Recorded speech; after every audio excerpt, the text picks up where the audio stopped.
편이 있는데요. 우리 조금만 가까이 오셔서 우리 서로 눈 보고 함께 찬양하면 좋을 것 같아요. 한 두 칸씩만 앞으로 올까요?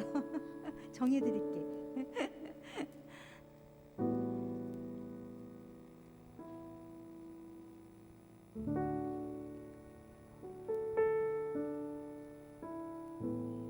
감사합니다. 할렐루야. 오늘 그루터기 청년부 예배에 오신 모든 분들, 또한 영상을 통해 함께 예배드리신 모든 분들 주님의 이름으로 환영하고 축복합니다. 사도신경으로 신앙 고백함으로 예배에 나아가겠습니다. 나는 전능하신 아버지 하나님 천지의 창조주를 믿습니다. 나는 그의 유일하신 아들 우리 주 예수 그리스도를 믿습니다.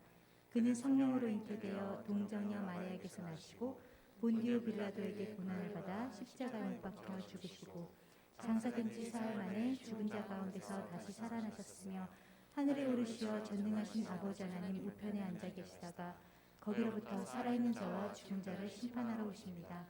나는 성령을 믿으며 거룩한 공교회와 성도의 교제와 죄를 용서받는 것과 몸의 부활과 영생을 믿습니다. 아멘.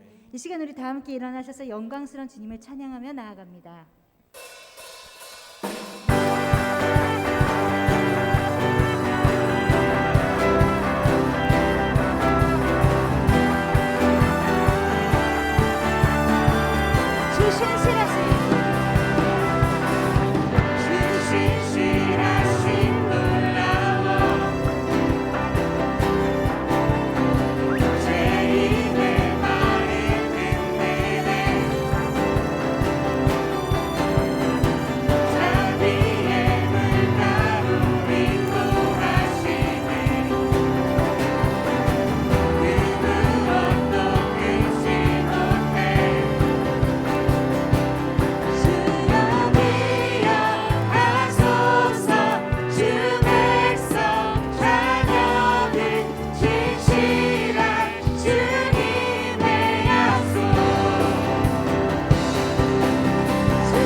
주여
주께 오는 자 모두 회복되리라. 주가 세우신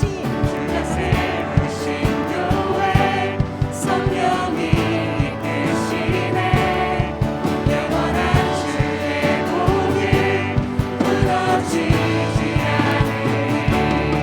주의 보혈로 인해 나는 자유케 됐네.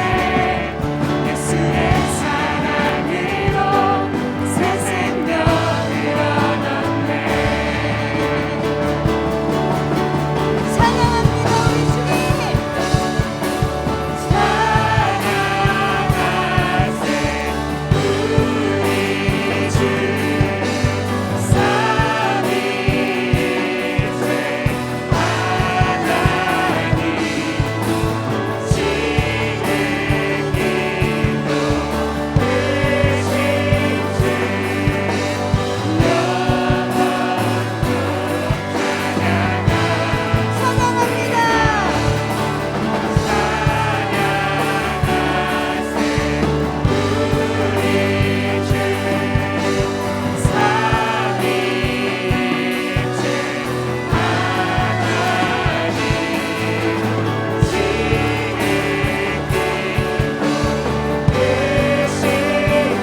다른 어떤 이유도 아닌 우리를 위해 이 땅에 오신 예수님, 그 사랑 안에 거하고 그 위대한 가치를 알고 살아간다면 우리의 삶은 얼마나 다를까요? 많은 날을 어쩌면 그것을 누리고 살지 못하고 있는 것 같습니다. 예수님, 그 존귀하신 이름을 더 알기 원합니다.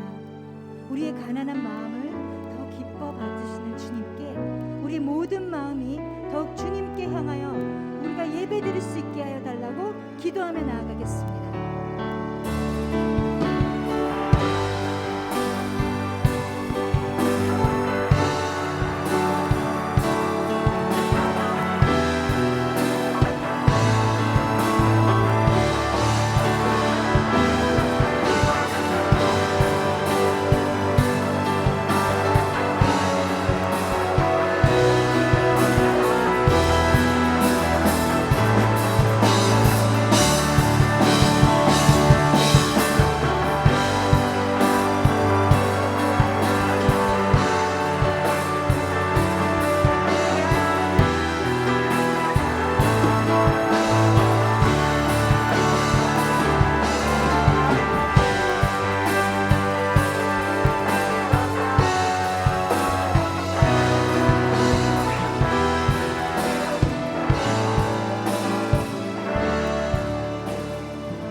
오늘도 우리와 함께 하시는 하나님, 이 시간 예배 자리에 함께 모여 찬양하고 예배드리게 하시니 감사를 드립니다.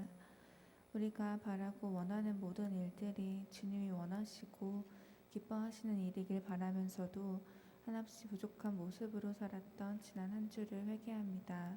우리 중심을 봐주시고 긍휼을 베풀어 주시길 간구합니다. 하나님, 나라를 위해 기도합니다. 다가오는 대선에 하나님을 경외하고 두려워할 줄 아는 지도자가 세워지게 하시고 우리나라의 모든 악법이 통과되지 않게 하시며 정의와 공의가 실현되는 나라가 되게 해주세요. 또한 이 시간 주님의 지혜를 구합니다. 윤우진 목사님을 통해 말씀하실 때 우리의 생각이 아닌 하나님의 말씀을 쫓아가게 하시고 우리 마음에 깨닫는 은혜를 주시길 기도합니다. 지혜 있는 자의 듣는 귀를 주셔서 주님의 말씀을 듣게 하시고 우리가 믿는 것과 아는 일이 하나가 되게 하시며 한 주 동안에도 주의 말씀을 우리 마음에 두어 청년의 때에 그 행실을 거룩하게 지키며 살게 해주세요. 말씀을 전하시는 윤우진 목사님을 축복하시고 청년을 섬김에 있어 부족함이 없도록 하여 주세요. 살아계시고 언제나 우리와 함께 하시는 사랑이 많으신 예수님의 이름으로 기도합니다. 아멘.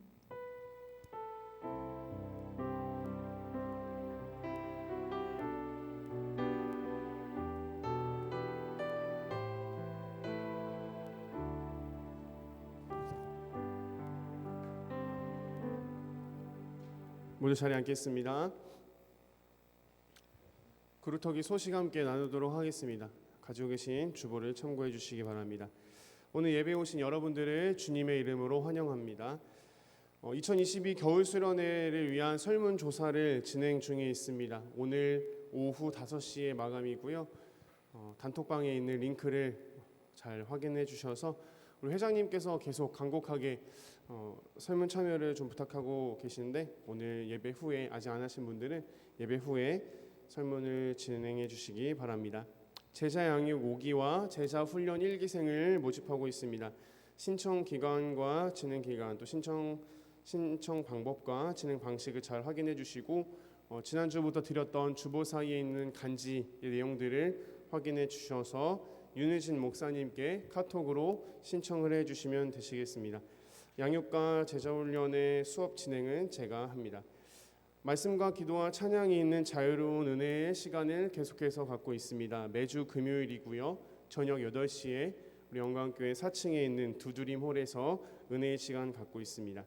예배위원을 확인하시고 준비해 주시기 바랍니다. 다음 주 예배위원 확인해 주시고요. 새가족 환영을 드리겠습니다. 두 분의 자매님 사실 지난번 저희 4층에서 특별한 예배 드릴 때 환영을 해드린 바 있지만 한 번 더 저희 여기 주보에 담겨서 환영하는 시간을 갖지 못해서 담아봤고요. 또 이번에 등록하신 한 분의 형제님 계십니다. 뭐 자리에서 일어나거나 그러진 않고요. 마침 여기 세 분이 모여서 앉아 계시니까 우리 환영한다고 우리 박수로 환영할까요? 환영합니다. 네. 네, 저희 영광교회는 새가족 등록을 강요하지는 않습니다. 자유롭게 예배에 참석하시고요, 참여하시고 예배를 드리시다가 우리 공동체에서 함께 하시겠다라고 하는 마음이 있으시면 안내를 하는 저나 우리 오늘 말씀 전하실 윤희진 목사님께 문의 주시면 안내해 드리도록 하겠습니다. 네, 이 시간에 말씀 보실 텐데요. 오늘 말씀은 김남경 자매께서 나오셔서 성경 봉독해 주시겠습니다.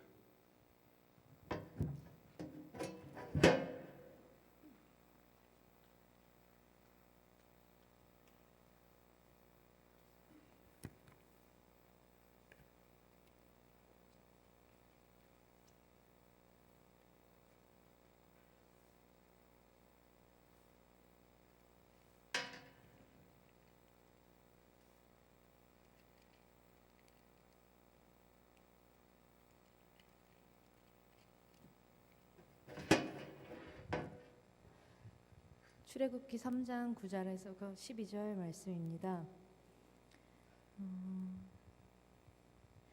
여호와 하나님이 아담을 부르시며 그에게 이르시되 내가 어디 있느냐 이르되 내가 동산에서 하나님의 소리를 듣고 내가 벗었으므로 두려워하여 숨었나이다.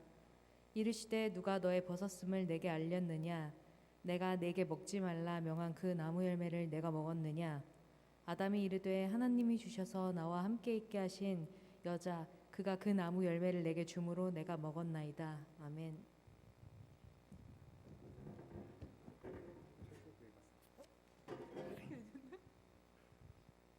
네, 이 시간 오늘 말씀 전해주실 목사님 소개하도록 하겠습니다. 영광교회 교육 목사님이시고요. 제가 나오라고 하면 나와주세요. 네, 박수와 함께 나와야 되기 때문에. 그리고 영광교회 교육 목사님이시고 올해부터 청년부에서 함께 저를 도와 열심히 사역을 해주실 섬겨주실 윤우진 목사님, 오늘 신앙의 트라우마라고 하는 제목으로 말씀 전해주실 때 우리 큰 은혜 받으시기 바랍니다. 우리 목사님 나오실 때 우리 큰 박수로 좀 환영할까요?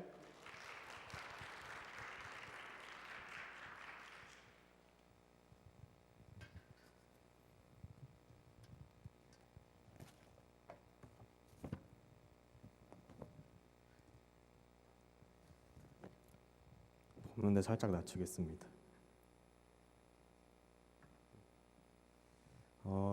감사합니다.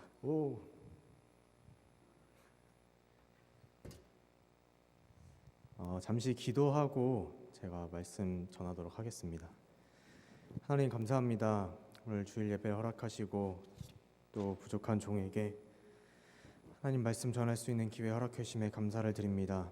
아버지, 이 시간 말씀하는 주체가 제가 아닌 오직 하나님께서 되게 하여 주시고 이 말씀을 통하여 듣는 모든 이들에게 하나님의 음성이 들릴 수 있는 하나님의 뜻을 깨달을 수 있는 그런 은혜를 허락하여 주시옵소서. 이 시간 우리 모두와 함께 하실 줄 믿사오며 예수 그리스도 이름으로 기도드렸습니다. 아멘. 오늘 창세기 설교는 준비가 안 되었고요. 출애굽기 3장 9절에서 12절이었습니다. 제가 한번 다시 봉독해 드리고 말씀 전하도록 하겠습니다. 출애굽기 3장 9절에서 12절입니다. 이제 가라, 이스라엘 자손의 부르짖음이 내게 달하고 애굽 사람이 그들을 괴롭히는 학대도 내가 보았으니 이제 내가 너를 바로에게 보내어 너에게 내 백성 이스라엘 자손을 애굽에서 인도하여 내게 하리라. 모세가 하나님께 아뢰되 내가 누구에게 바로에게 가며 이스라엘 자손을 애굽에서 인도하여 내리이까. 하나님이 이르시되 내가 반드시 너와 함께 있으리라. 내가 그 백성을 애굽에서 인도하여 낸 후에 너희가 이 산에서 하나님을 섬기리니 이것이 내가 너를 보낸 증거니라. 아멘. 상당히 떨립니다. 이제 긴장도 되고요. 제가 원고만 보고 있을 수도 있어요. 뭐 중간중간 손이 떨릴 수도 있고 한데 그냥 긴장해서 그러시는구나라고 너그러운 마음으로 이해해 주시면 감사하겠습니다. 여러분 혹시 트라우마에 대해서 잘 알고 계실까요? 정확한 의미 같은 건 모르더라도 우리가 일상생활에서 좀 많이 접할 수 있는 단어인 것 같아서 대충 어떤 느낌인지는 아실 것 같아요. 본래는 이제 뭐 정신적인, 신체적인 그런 모든 것을 통틀어서 외상을 입었을 때를 의미를 하는데, 우리에게 좀 더 익숙한 의미로는 정신적 상처 혹은 마음의 상처일 것 같습니다. 우리 사회에서도 이 트라우마는 특정한 일이나 외부 압력 등에 의해서 생명의 위협을 받거나 정신적 충격 혹은 실패와 좌절을 경험하면서 생기는 것으로 이해가 되곤 합니다. 이렇게 생성된 트라우마는 지속적으로 기억에 남아서 삶을 방해하는 요소가 되는데, 과거의 일이 자꾸 떠올라서 두려워지고 갈등하게 되며 심하게는 건강에 치명적인 영향을 끼치기도 합니다. 저는 최근에 이 트라우마를 경험한 적이 있는데요. 바로 운전면허 시험 때문입니다.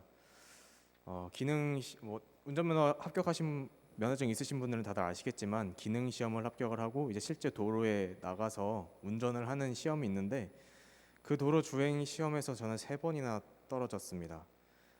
이 3번이나 탈락하게 된 이 경험이 트라우마로 저한테 남아서, 이제 3번 떨어졌으니까 4번째 시험을 봐야 되는데, 그 4번째 시험을 볼 때 저를 굉장히 괴롭게 했습니다.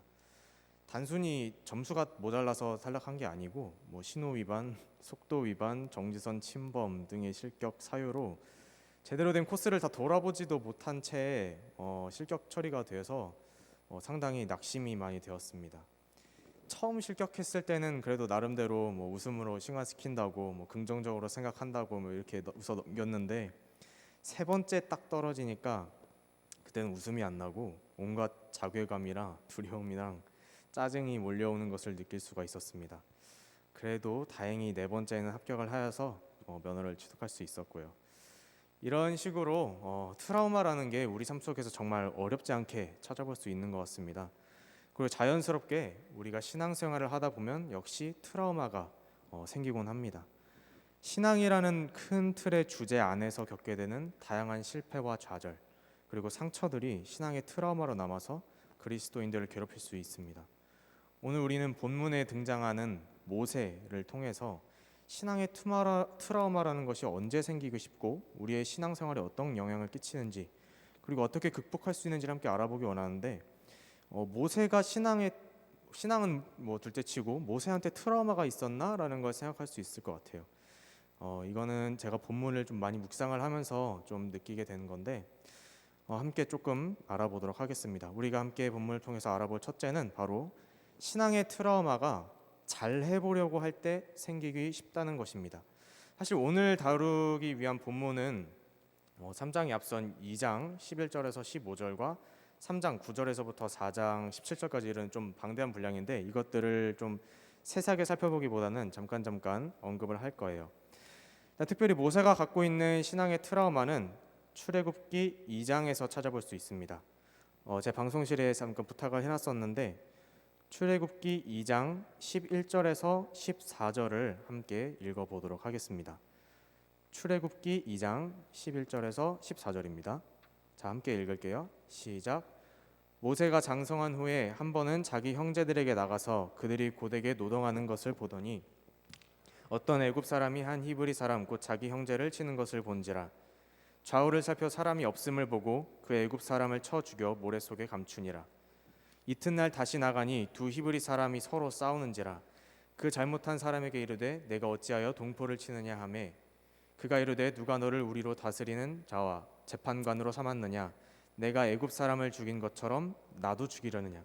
모세가 두려워하여 이르되 일이 탈로 되었도다. 아멘. 모세 이야기를 어느 정도 아실 테지만, 모세는 태어난 지 얼마 안 돼서 이제 바로 왕의 명령에 의해서 죽을 위기에 처했는데요.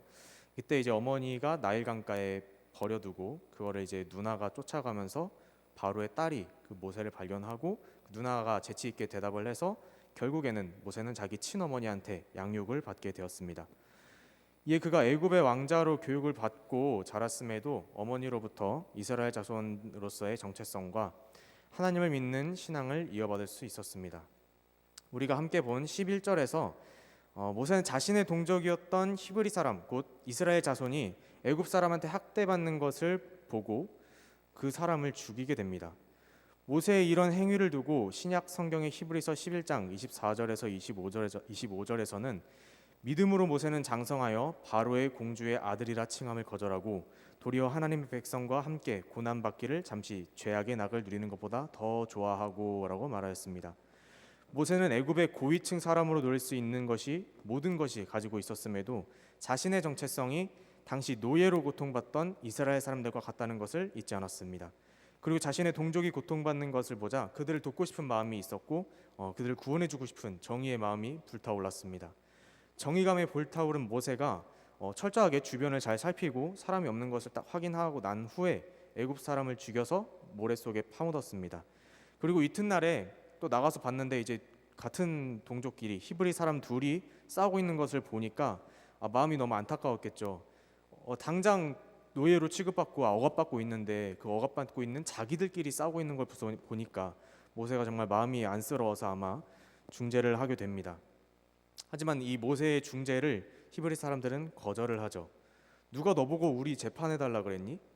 이러면서 비난할 뿐만 아니라 모세가 잘 숨겼다고 생각했던 이 범죄 행위의 사실을 그들이 알고 있었습니다.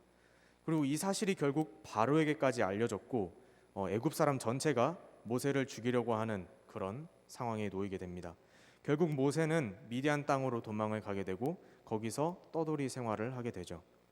사도행전 7장 25절에는 그는 그의 형제들이 하나님께서 자기의 손을 통하여, 그러니까 모세의 손을 통해서 이스라엘 백성들을 구원해 주시는 것을 깨달으리라고 모세가 그렇게 생각을 했는데 그들이 깨닫지 못하였다라고 합니다. 모세가 생각하기에는 내가 이렇게 히브리 사람들을 도와주고 이렇게 했으면 그 사람들이 저 모세를 통해서 하나님이 우리를 구원해 주시려는구나 라는 걸 깨달을 거라고 생각을 했지만 그렇게 되지 않았다는 거죠. 분명 모세는 하나님을 믿는 믿음이 있었을 것입니다.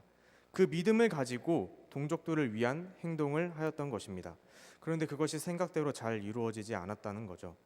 도리어 자신이 형제라고 생각하던 동족들에게 무시를 당하고 결국 살인자 취급을 받고 그들로 인해서 소문이 퍼져서 결국엔 도망자 신세가 되는 배신까지 당하게 됩니다.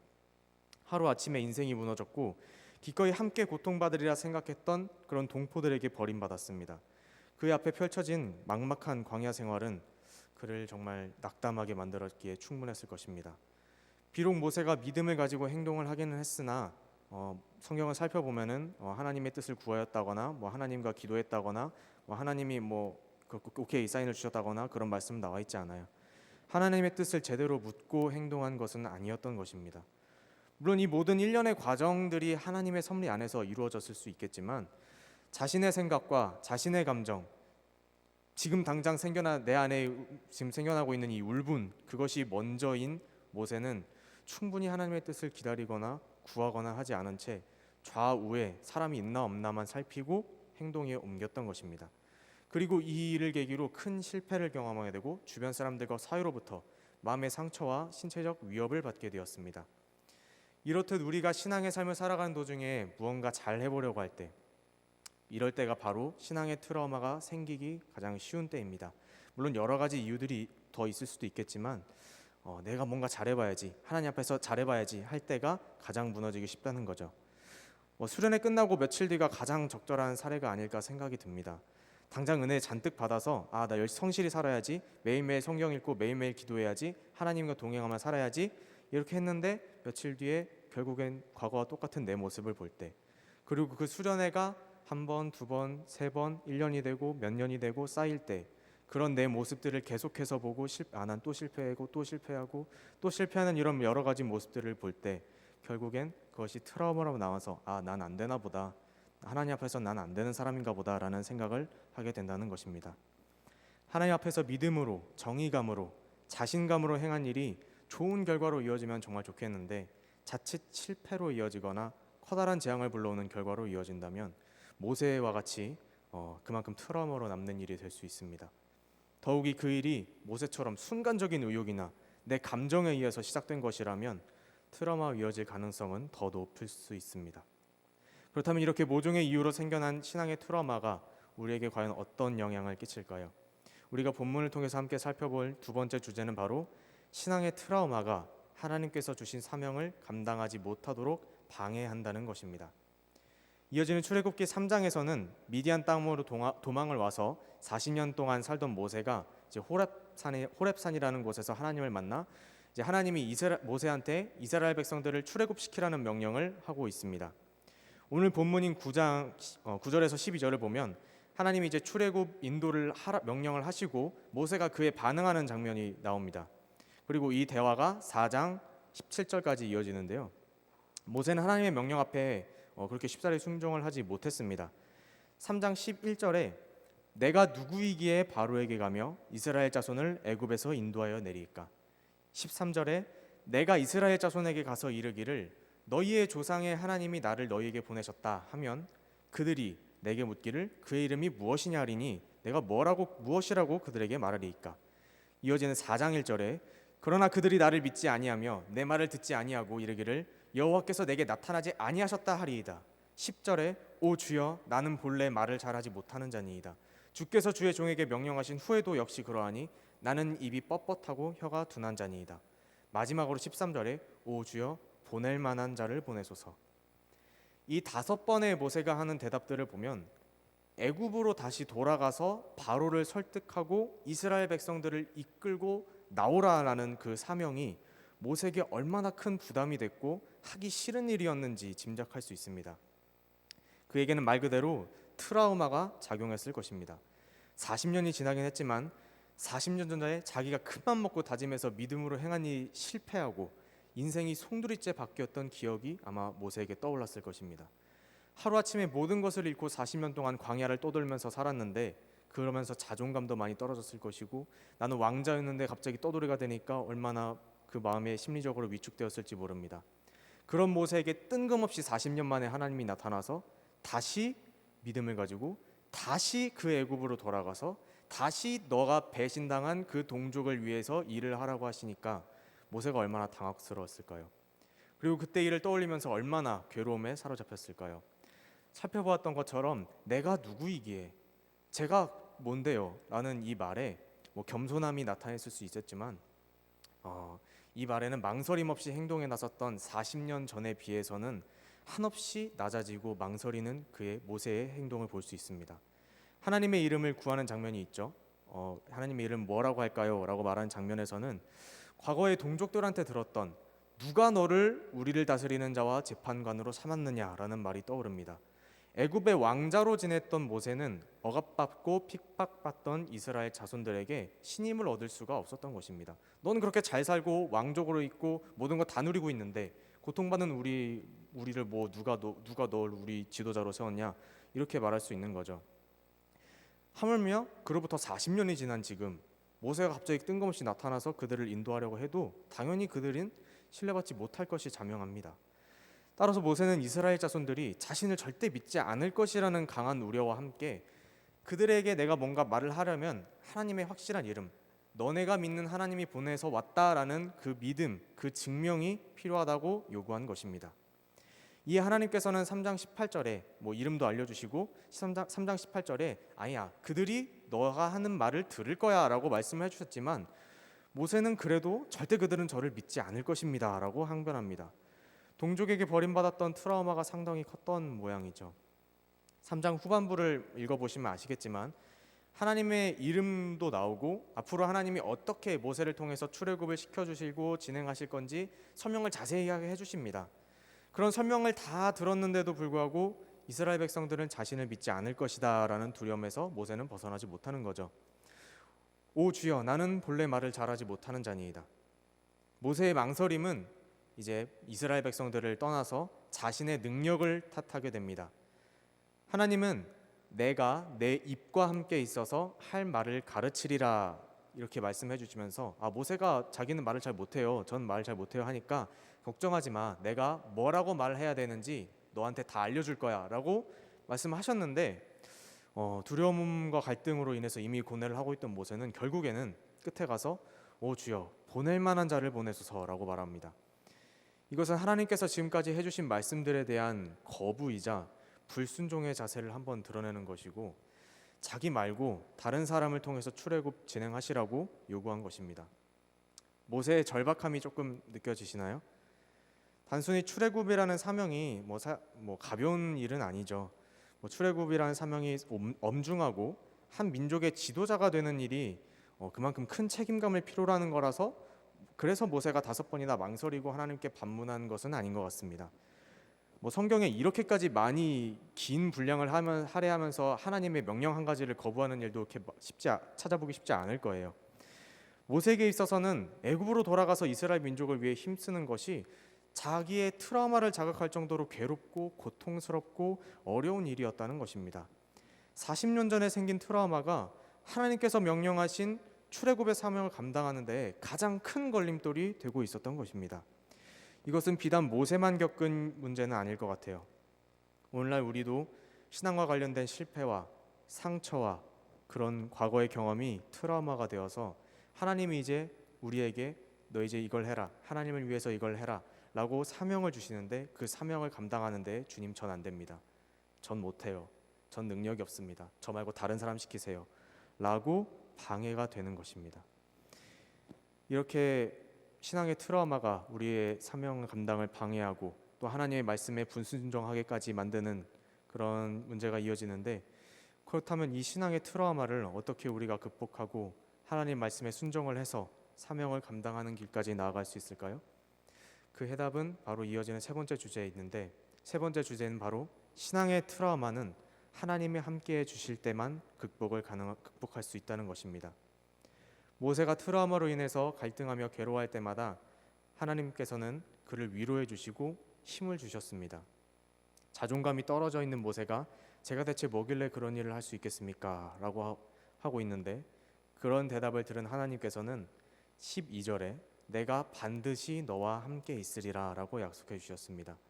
생각만 해도 괴로운 일, 얼토당토하지 않은 일, 분명 실패했던 일을 혼자 해결하라는 것이 아니라, 모세 너 가서 그냥 해, 이게 아니라 하나님이 이제 너와 함께 할 테니까 우리 같이 해보자 라는 것입니다.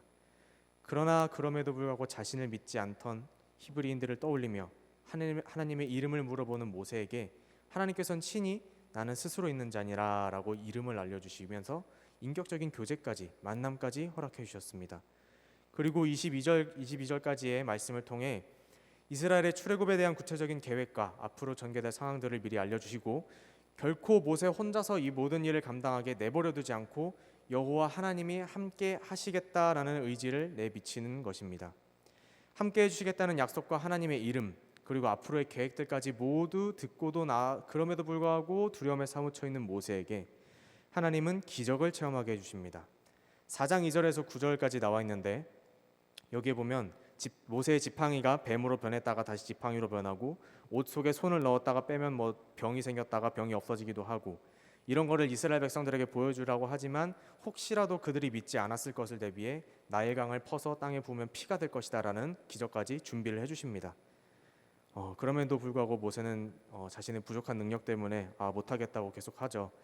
11절과 12절에 누가 사람의 입을 지었느냐, 누가 말 못하는 자나 못 듣는 자나 눈 밝은 자나 맹인이 되게 하였느냐, 나 여호와가 아니냐 라고 말씀하시면서 너가 말을 하든 못하든, 누가 앞을 볼 수 있는 사람이든 볼 수 없는 사람이든 그 모든 상황은 나 하나님 여호와가 주관을 하고 있는데 너가 왜 그걸 걱정하고 있냐라고 말씀을 해주시는 겁니다.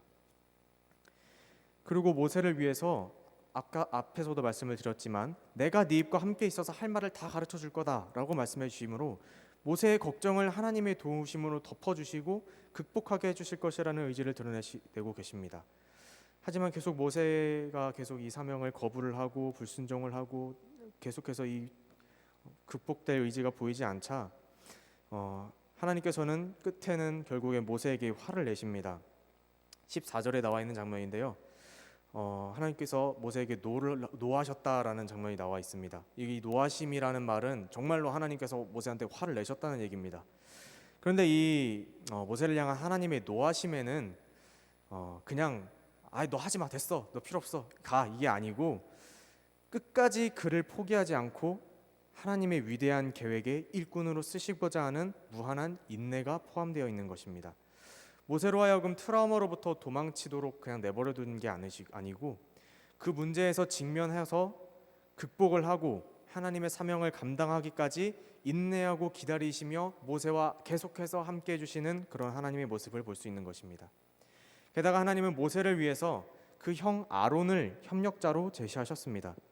27절에 보면 여호와께서 아론에게 이르시되 광야에 가서 모세를 맞으라 하시매 그가 가서 하나님의 산에서 모세를 만나라고 되어 있습니다.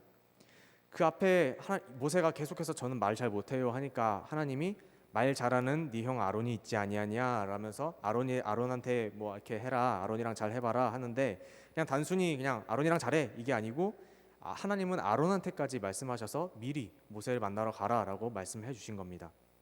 해결책을 그냥 제시만 하신 것이 아니라 실제로 아론이 모세를 도울 수 있도록 다 준비해 두신 것이었습니다. 도저히 사명을 감당할 수 없다고 좌절해 있는 모세를 위해 동역자까지 보내주시고 이제는 내가 내 입과 그의 입, 아론의 입과 함께 있어서 너희들이 행할 일을 가르치리라. 앞에서 말한 것과 동일하죠. 끝까지 하나님께서 함께 하실 것이다. 이 사명 감당할 때까지, 너가 감당할 수 있을 때까지 혼자 하는 게 아니라 나 여호와 하나님이 함께 해주실 거다. 그냥 내버려 두는 게 아니라 힘 줄 거고 어떻게 하는지 알려줄 거고 인도해 주실 거다라는 것을 끝까지 확인시켜 주는 것입니다. 이렇게 하나님과의 긴 논쟁을 마친 모세는 결국 미디안을 떠나고 애굽으로 향합니다. 그리고 우리가 알고 있듯이 모세는 이스라엘 자손들과 바로의 앞에서 하나님의 말씀을 당당히 선포하고 기적을 보여주며 민족의 지도자가 되어서 출애굽을 성사시킵니다. 그 모든 과정에서 모세는 하나님과 계속해서 소통하고 하나님과 동행하였습니다. 하나님께서 함께 해주시니까 40년을 괴롭혔던 신앙의 트라우마를 극복하여서 하나님의 사명을 훌륭하게 감당할 수 있었던 것입니다. 우리는 이 모세의 이야기 말고도 또 한 명의 인물을 생각해 볼 수 있는데 바로 여호수아입니다. 모세를 이어서 이스라엘의 지도자가 된 여호수아인데 사실 성경에는 모세처럼 뭐 여호수아가 뭐 갈등하는 장면이나 두려워하는 장면 그런 건 자세히 나와 있지는 않아요. 하지만 우리는 얼마든지 유추해 볼 수 있습니다. 모세와 함께하는 시절에 여호수아는 이스라엘 이제 가나안 땅에 들어가기 전에 이제 정탐꾼을 보내면서 12명의 정탐꾼을 보내는데 10명은 다 우리 저기 못 들어간다. 하나님이 우리한테 가나안 땅을 약속해 주신 건 맞는데 저 땅 우리가 차지하기 힘들다. 다시 애굽으로 돌아가자라고 하지만 오직 여호수아와 갈렙만은 아니다. 하나님께서 우리에게 약속해 주셨기 때문에 불가능해 보이지만 우리는 그 약속을 성취할 수 있다라고 말했는데 10명이나 뭐 선동을 하고 있으니 이스라엘 자손들이 다 반기를 들고 다시 애굽으로 돌아가자 하고 모세 죽일라 하고 뭐 그런 일이 펼쳐지죠. 여호수아는 그거를 다 눈앞에서 살펴보았고 결국엔 그 불순종한 이스라엘 백성들 때문에 광야를 뺑뺑이를 돌다가 나중에 갈렙과 여호수아만이 1세대에서 여호수아 갈렙만이 가나안에 들어갈 수 있게 되고 그 나머지 불순종하고 불평하고 애굽으로 돌아가자 했던 그 모든 백성들 1세대가 다 죽고 난 다음에 그 자손들이 가나안 땅으로 들어가게 되죠. 이제 이 가나안 땅으로 다시 자손들이 돌아갈 때 여호수아는 광야 뺑뺑이 돌기 전에 내가 분명 저기 정탐했는데 저기 갔다 왔는데 다 할 수 있다고 했는데 다른 사람들이 안 된다고 해가지고 뺑뺑이 돌고 고생하고 그렇게 와서 결국 몇십 년 동안 돌다가 이렇게 다시 왔는데 과연 그걸 본 여호수아의 마음이 그 땅을 다시 바라보는 여호수아의 마음이 이 백성들 다시 이끌고 가야 되는 여호수아의 마음이 과연 모세랑 달랐을까요? 모세랑 비슷했을 거라고 저는 생각을 됩니다. 여호수아도 그것이 트라우마로 남아 있었을 거예요. 저기서 그때 그랬는데 또 이렇게 반항하면 어떡하지? 또 그럼 광야로 돌아가면 어떡하지? 이런 생각했을 겁니다. 그런 여호수아에게 하나님께서 나타나신 말씀이 있습니다. 두려워하지 마라. 내가 너와 함께 할 거다. 어떻게? 모세에게 함께 했던 것처럼 너와도 함께 해줄 거다. 우리가 살면서 여러 가지 신앙의 트라우마를 가질 수 있고 각자의 경험과 배경, 환경과 이런 것들이 다르기 때문에 각자가 갖고 있는 문제와 이런 것들은 다르겠지만 하나님께서는 언제나 함께 해주십니다. 모두 각자에게 함께 해주십니다. 모세에게 그랬던 것처럼 여호수아에게 그랬던 것처럼 우리 각자에게 모두에게 함께 해주시는 하나님이신 것입니다. 사랑하는 청년 여러분, 우리는 신앙생활을 하면서 참 다양한 결과를 맛보게 됩니다. 때로는 성공과 성취로 인해서 감사를 느끼고 하나님을 향해 한 걸음을 다가가는 한편 어쩔 때는 실패하고 좌절하고 낭망하고 넘어질 수도 있습니다.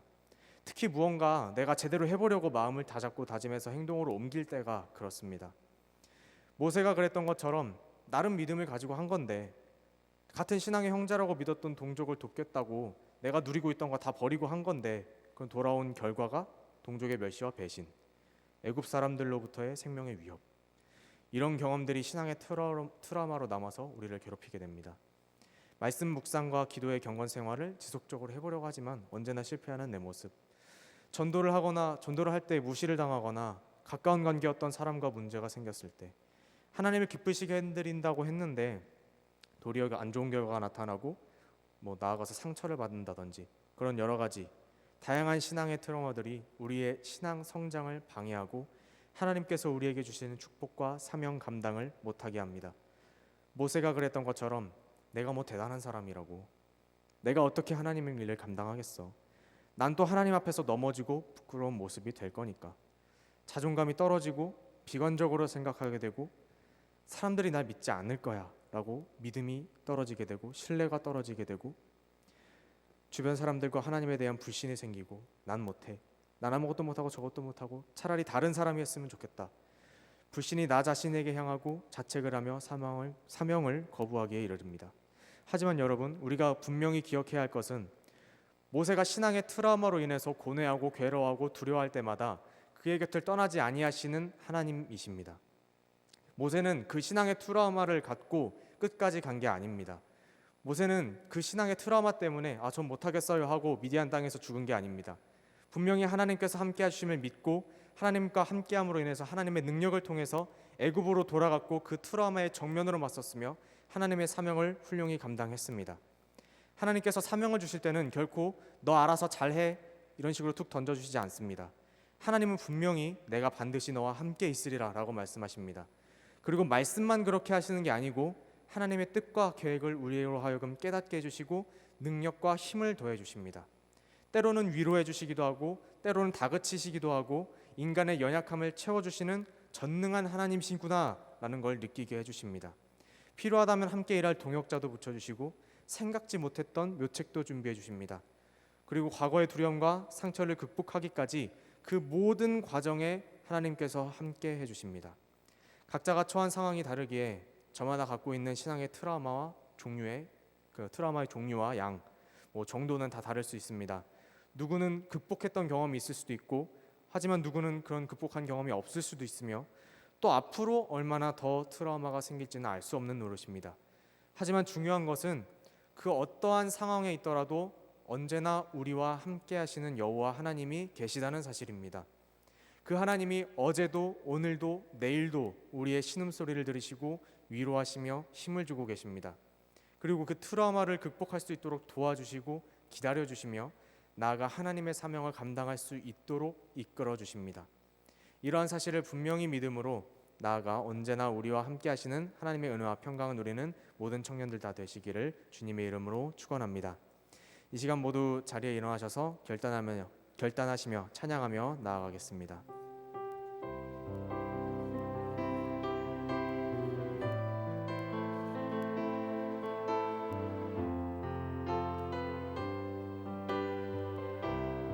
언제나 내 모습, 언제나 내 모습 너무나 부끄러워, 너무나 부끄러워. 무릎으로 주님께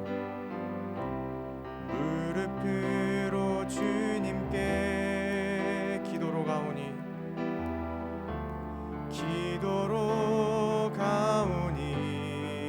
나 홀로 서 있는 죽은 내 영 깨우사, 죽은 내 영 깨우사. 주님만 나를 깨워, 주님만 나를 깨워 내 영 살게 하소서. 주님 내 안에, 주님 내 안에, 주님 내 안에 계시고 내 안에 계시고 주님 내 안에, 주님 내 안에 나를 세워주소서.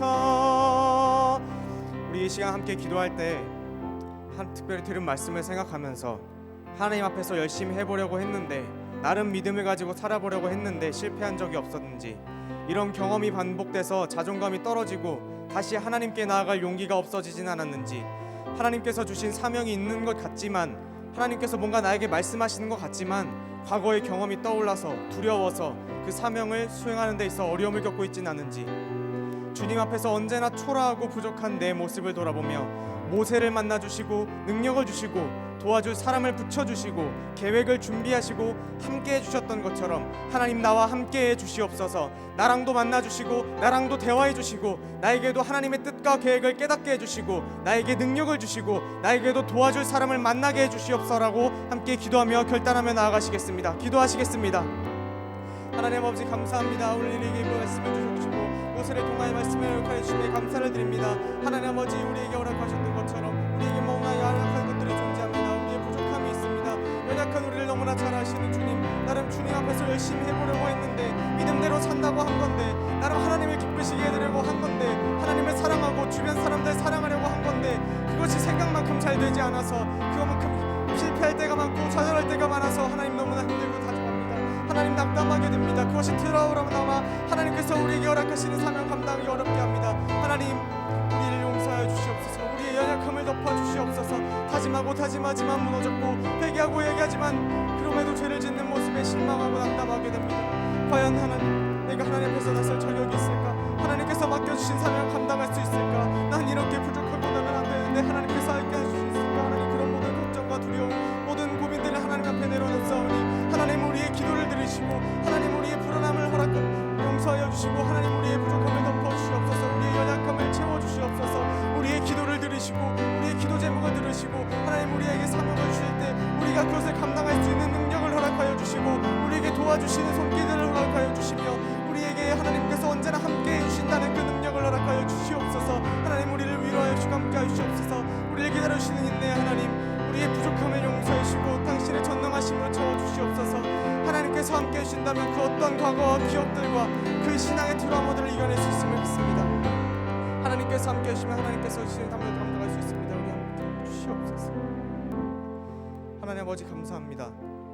우리에게 모세의 말씀을 통하여 모세의 일화를 통하여서 모세도 이런 트라우마가 있었구나, 모세도 이런 어려움이 있었구나. 그러나 그 어려움에서 끝난 것이 아니라 그 신앙의 실패와 두려움과 절망과 낙담 속에서 이야기가 끝난 것이 아니라 하나님께서 함께 해주셨구나. 5번이나 반문하는 모세에게도 끝까지 기다리시며 인내하시며 결국엔 하나님의 영광스러운 사명을 감당할 수 있는 자리까지 하나님께서 인도해 주셨구나라는 것을 깨닫게 해주시면 감사를 드립니다. 우리에게도 하나님 함께 하셔서 모세에게 그랬던 것처럼 여호수아에게 그랬던 것처럼 성경의 수많은 인물들과 하나님께서 함께하여 주셨던 것처럼 우리에게도 함께하여 주시옵소서. 우리가 나아가는 모든 길과 우리가 겪었던 모든 수많은 어려움, 그 모든 것들 극복할 수 있도록 도와주시고 하나님의 일을 감당하며 하나님을 기쁘시게 해드리는 자리로 나아갈 수 있도록 우리를 인도하여 주시옵소서.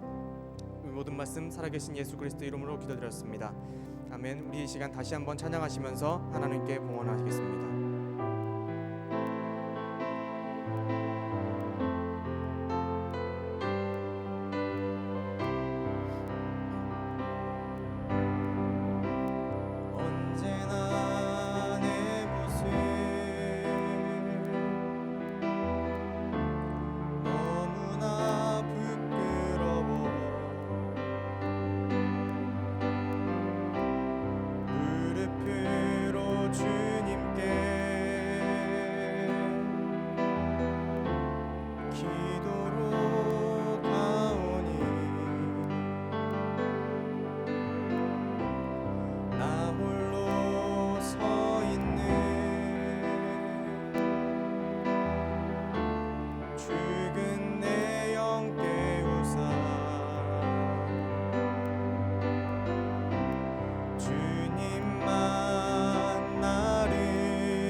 주님 내 안에, 주님 내 안에, 주님 내 안에,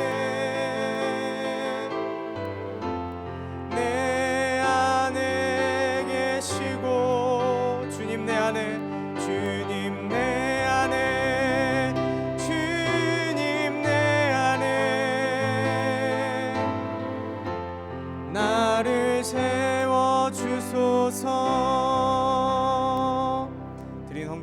기도하고 축도로 예배 마치도록 하겠습니다. 언제나 우리와 함께 하시는 하나님, 우리의 연약함을 아시고 채워주시는 하나님, 그 은혜에 감사드립니다. 하나님께서 함께 해주심으로 우리가 힘을 얻고 하나님의 인도하심을 따라 은혜와 축복을 체험할 수 있음을 믿습니다. 우리 각자에게 하나님께서 원하시는 사명을 능히 감당하기 원합니다. 필요한 것들을 채워주시고 과거의 모든 좋지 못한 경험이나 기억들을 이겨내게 해주시옵소서. 어제도 그랬고 오늘도 그러하시고 내일도 그러실 것처럼 앞으로 언제나 우리와 함께하여 주시옵소서. 오늘 이 예배를 드리며 나아가는 우리 모두의 간절한 기도 제목들 하나님께서 하나도 빠짐없이 다 들어주시고 예배에 두신 응답과 뜻과 계획들을 우리에게 허락하여 주시옵소서. 주님의 은혜에 감사하며 정성껏 준비한 예물을 기쁘게 받아주시고 흠양하시고 우리에게 필요한 모든 것으로 축복하여 주시옵소서. 이 예물이 쓰이는 곳마다 하나님의 영광과 역사와 은혜가 나타나게 하여 주시옵소서. 지금은 우리 구주 예수 그리스도의 은혜와 하나님의 끝이 없고 한량이 없는 사랑과 성령님의 감화, 감동, 교통하심의 역사가 하나님과 함께하는 삶을 통해 모든 신앙의 트라우마들을 극복하여 하나님께서 맡겨주실 사명들을 능히 감당하길 원하는 구루터기 청년부와 함께 예배하는 모든 이들에게 영원히 함께 하시기를 간절히 축원하옵나이다. 아멘.